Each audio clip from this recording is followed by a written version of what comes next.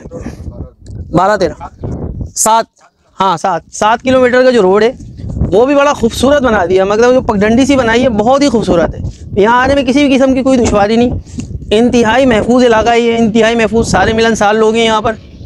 और आपको मतलब हर तरह से सहूलत और सहूलतें जो है ना वो प्रोवाइड करेंगे। तो यहाँ से हमारा वापसी का ये हमारी टीम बैठी हुई है।